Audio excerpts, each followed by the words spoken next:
Hi, everybody. I'm Candid Stanisci, and this is Leaf Talk. Welcome to the Spanglish World Network on Zingo TV, channel 250.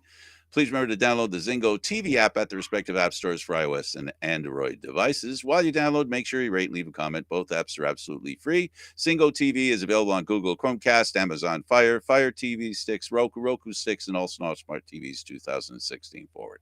Now on Leaf Talk, joining me is Aaron William Freeland. Hey, Aaron, how you doing? I'm doing well, Frank. How are you? I apologize for the technical difficulties. All of a sudden, my audio on my computer decided it wasn't going to work, and Happens to the best of us. so I have Bluetooth headphones. Fortunately, they're sitting on the desk, so I could just pull them out and get them happening. So let's well, and listen, how's your day going? Day went pretty well, all things considered. It was your typical Friday. All the little fires that need putting out, all the fun work stuff that still needs to get done. But other than that, not too shabby. And it was above zero today, so I'm happy about It's that. been that way for a couple of days, and it's raining Mm. over here, which is okay. It's washing out the snow, but the issue is, and the danger is that with all that rain, it's supposed to freeze here overnight to -1. So tomorrow morning, when we come outside, we should all be very careful. So I'd like people to know that and be aware of that. So everybody be careful. Speaking of being careful, the Leafs have dealt very carefully with their goaltender. Ilya Samsonov played the kind of game that one could be very impressed with. He not only came back to being a better goaltender, one more like what we grown to expect. He got a shutout. Very happy to see that. I know that there was some question as to whether or not he'd be able to handle it once he got back from his brief conditioning stint with the Marlies. Um, it was interesting. His best save of the night actually came on a shorthanded 2-on-0 break. Adam Lowry and Morgan Barron actually managed to find their ways around the Leafs' number one power play unit and to get a 2-on-0. After that happened, Keith benched them. He also benched them for a subsequent power play and also benched Morgan Riley for a couple of shifts, just based on the fact that they were making mistakes that they shouldn't have ought to been making. Um, On the power play. yeah, and that has been one of Toronto's greatest weapons over the past couple of years. It used to be that our power play was almost automatic, but these days it just doesn't seem to be, and that has been causing them some issues. I think we've had more games go to extra time based on the fact that we can't pull the trigger, and we were 0-4 again last night or something ridiculous like that, making us 0 for 23 in our past 4 or 5 games, which is not acceptable by any stretch of the imagination. The 2-on-0 happened while they were on the power play, and that was the shift.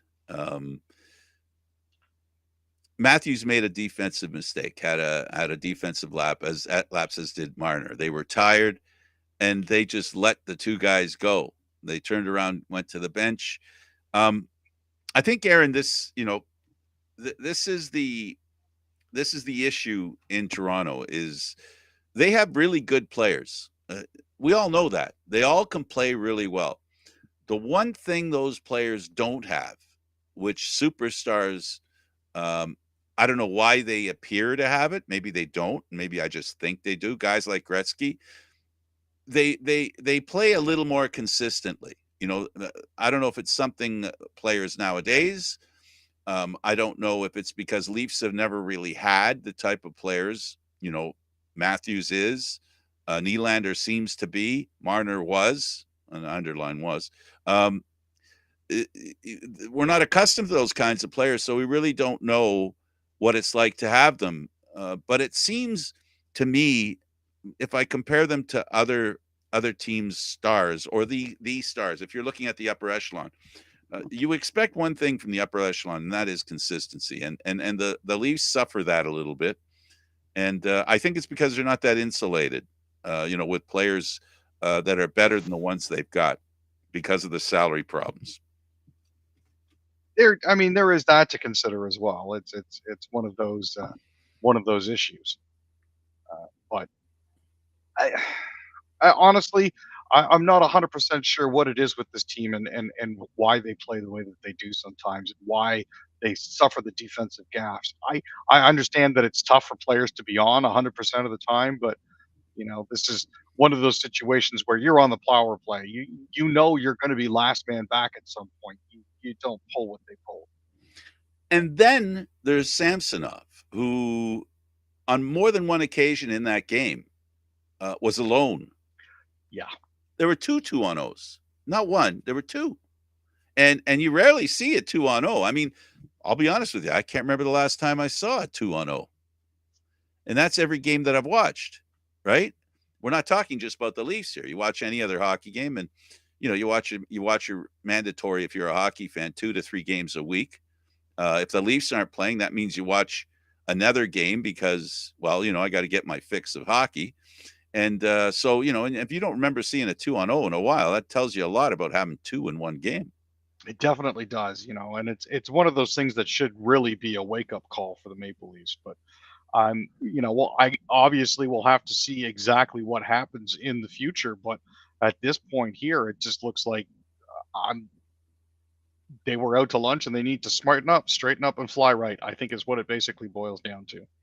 Yeah, and I've talked about the coach on shaky ground, right?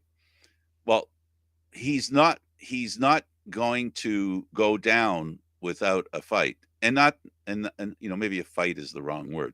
He's not going to go down with being the best coach he can be. And it was mentioned on the broadcast. We all know it. We all know the fact that nowadays you really can't punish players. The old way of punishing them doesn't exist anymore. It can get you kicked out of the league. There's only one thing left the coaches can do, and that is hold their ice time hostage. And that's what he did. And he sent a message. And like you said, we're going to see how that works out, and whether um, you know Marner, Matthews, and Nylander and company put on their big boy pants and understand that they deserved that treatment. And we'll see, or will they play the part of a prima donna and go,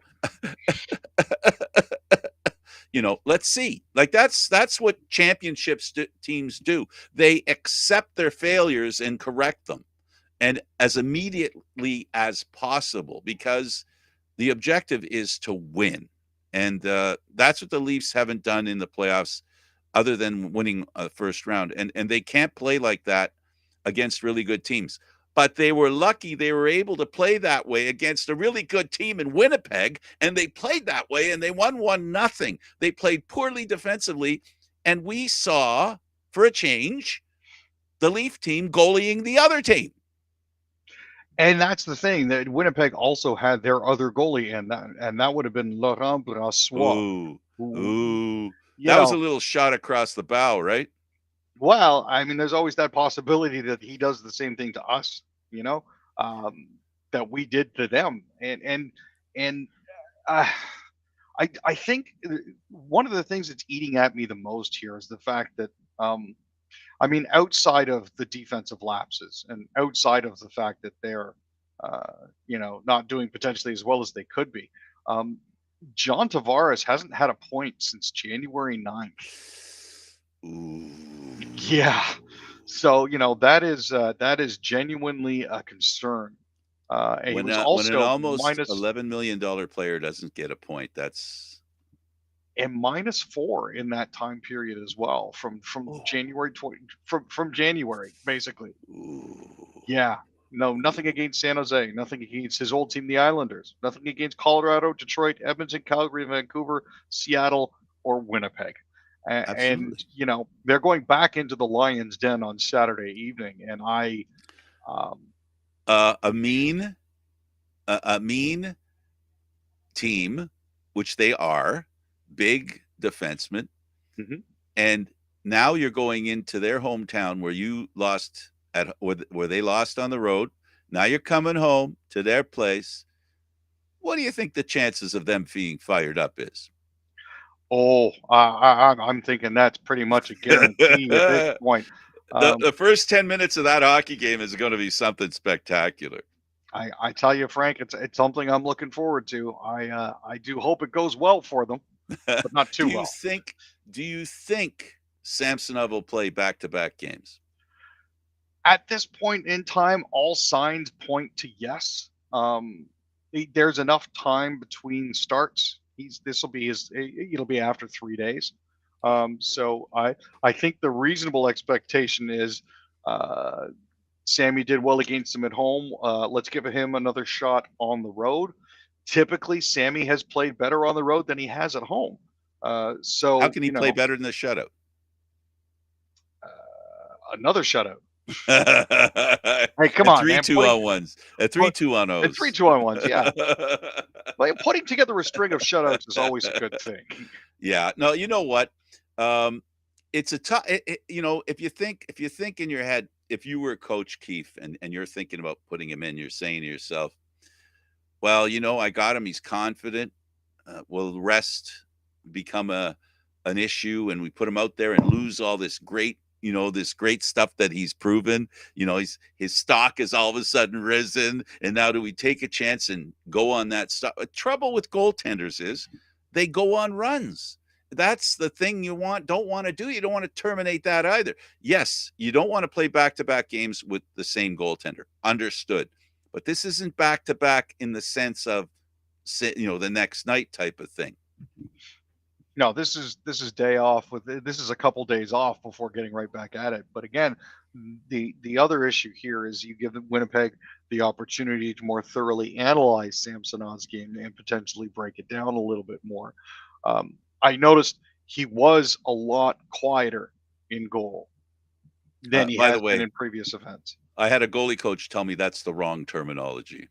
Oh, what did he say was the No, it terminology doesn't that should be matter. used? It doesn't matter. I said that too, right? And I was told no, it's not really quieter. Is it quieter? Well, anyway, the point is not being overactive in the goal, right? Yes. Every goaltender, except for that guy Dominik Hasek, every goalie other than him shouldn't be overactive because they play outside their game. They get tired. They push themselves out of position because they're moving so quickly without, using save a little bit of energy, right? And he when he plays quieter, which I'm going to repeat what you said, he's a much better goaltender. You'll see he doesn't slide past each post. He doesn't have to come back, right? When he's not doing that, and he didn't do that in that game. He was not out of position almost at any point in time, even after making tremendous saves on 2-on-0s. He still wasn't out of position because he wouldn't have made that second save with his pad if he had slidden past the post like he was known to do. So very impressed with his confidence. Happy with the fact that his father could come in and talk to him, which was a great thing for him to do.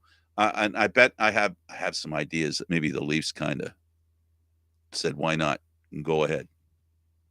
Yeah, come on in. Have a word with him. See what happens. Absolutely.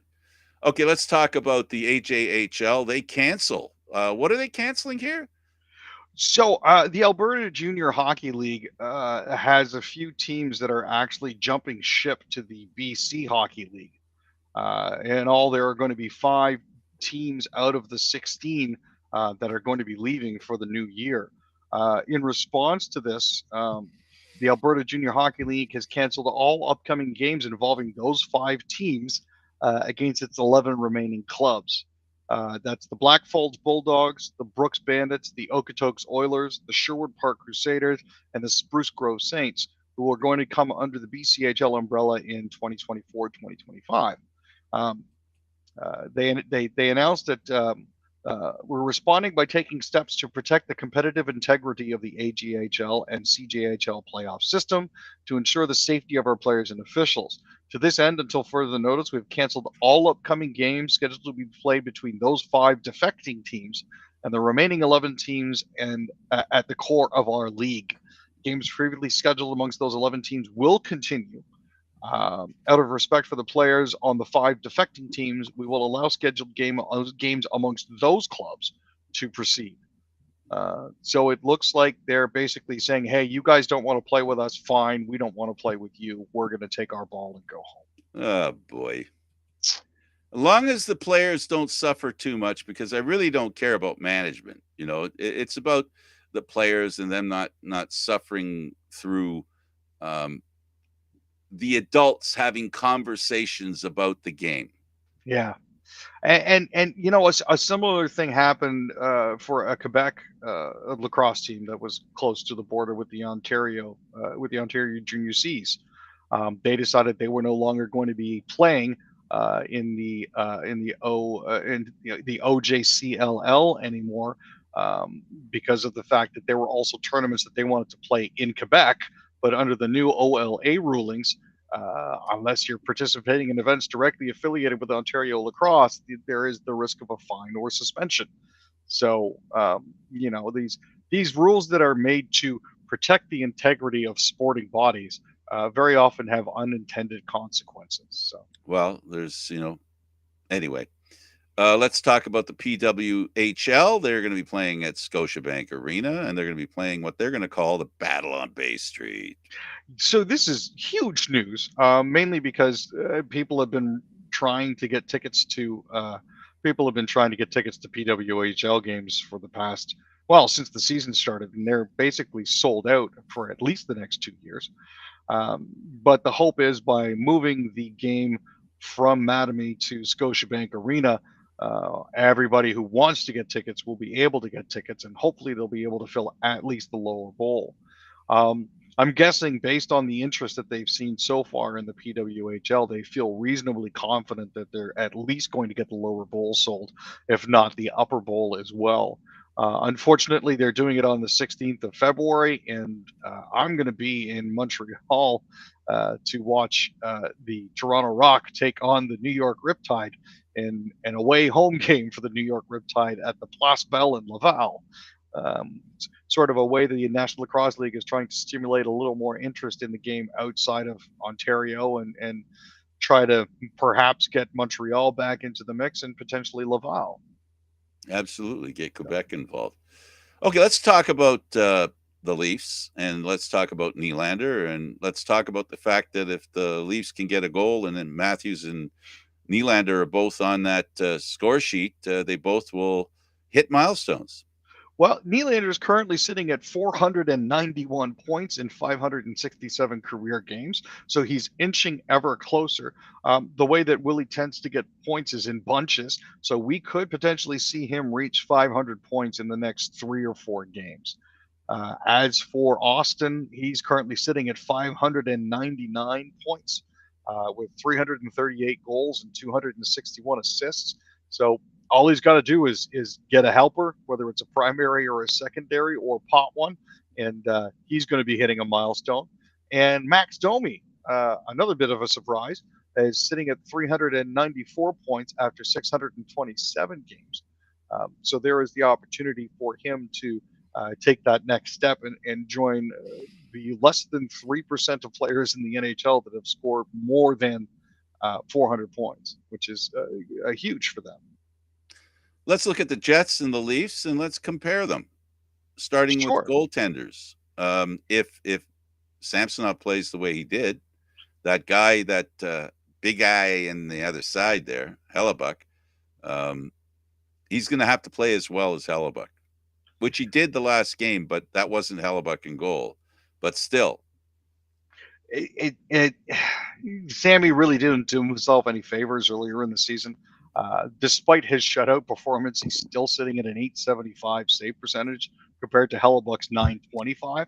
Um, when you look at how well Hellebuck and Brossoit have been performing as a tandem, Hellebuck is at 923. I think Brossoit is at a 925. I think Brossoit is at a 923. They're virtually identical when it comes to their performance. Um, you know, their 2.17 goals against average. Winnipeg hasn't allowed more than 2 goals in the game in a long time. They've had a string of games where they didn't allow more than 2 goals. That makes them very intimidating to play against. Um, But overall records when you're comparing the two, Samsonov is 7-3-6. Hellebuck's 23-8-3 so far. It's a tough road to hoe. When we talk about consistency, Hellebuck is the definition of goaltenders consistency. For sure. He is the marquee when it comes to this sort of thing. The forward group that Winnipeg has may not be as potent as the Toronto one, and it doesn't help either that they have some injuries to some key players. Toronto has the edge there, but defensively, I think, Aaron, what this comparison comes down to is how the defense in Winnipeg is better as a group than Toronto. Well, certainly, I mean, you look at the back end, Morrissey is out. I believe Pionk is out as well. Logan Stanley hasn't been particularly stellar, but then you look at guys like Sandberg and you look at hard-nosed players like Brendan Dillon on the back end, um, as well as Dylan DeMello. All of those guys have been very consistent performers for Winnipeg. Flip side of the coin, and you've got the oldest active NHL player in Mark Giordano. You've got him paired up with the defensive mistake machine that is known as, well, that was known as TJ Brody. That's not anything to worry about now. Simon Benoit and Jake McCabe have actually proven themselves to be a very consistent 3 and 4. Timothy Liljegren coming back from injury has been good as well. But again, when compared to what Winnipeg is running out the back door, unfortunately, it's very hard to make the comparison. Yeah, but it kind of evens out with the injuries, but still, there's also, I guess we could say, the defensive tendencies of each team that we consider due to coaching.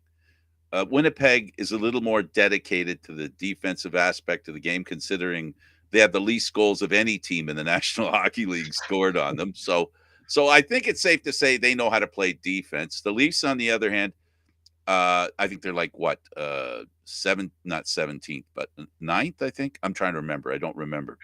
They're down the list of ways when it comes down. They're down a road. They're down a way.